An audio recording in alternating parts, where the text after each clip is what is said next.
Welcome to THROB. This is Mountain Men by David Berg.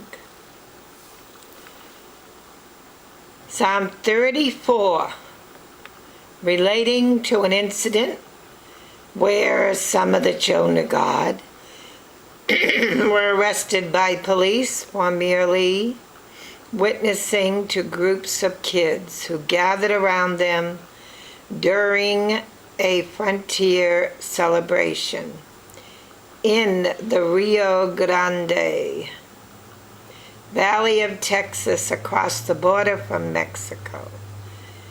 Matthew 5, great difference in mountain and multitude. Mountain is opposite of multitude. Jesus left the multitude behind. The mountain peaks are never crowded. I climbed many mountains, and I was almost always alone. Why?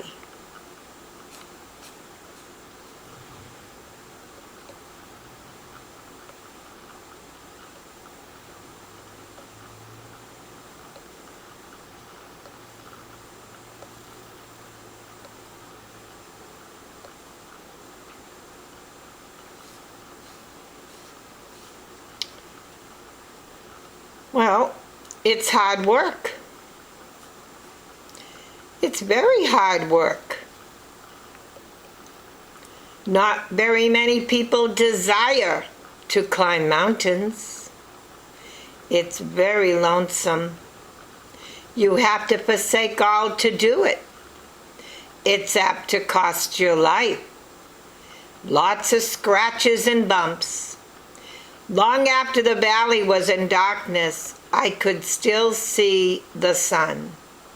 There is more light on the mountain.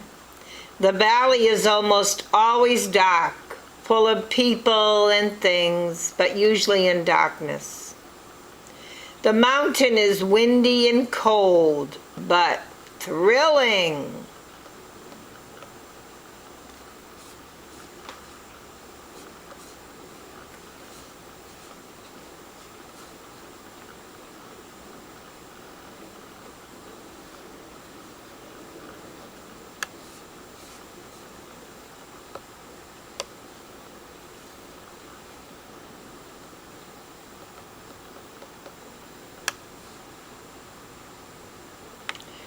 Well, you really have to have the feeling that it's really worth dying for.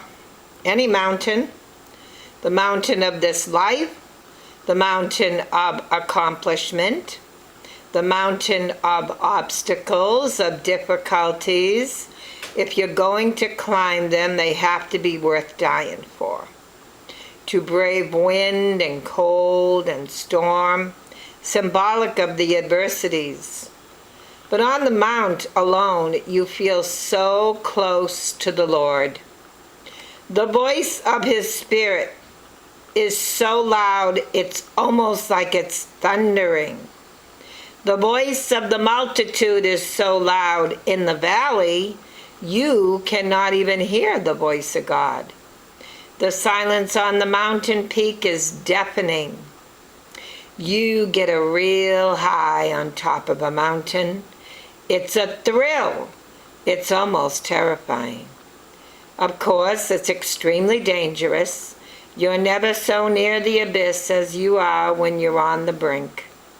One little misstep will end you right down back at the bottom again.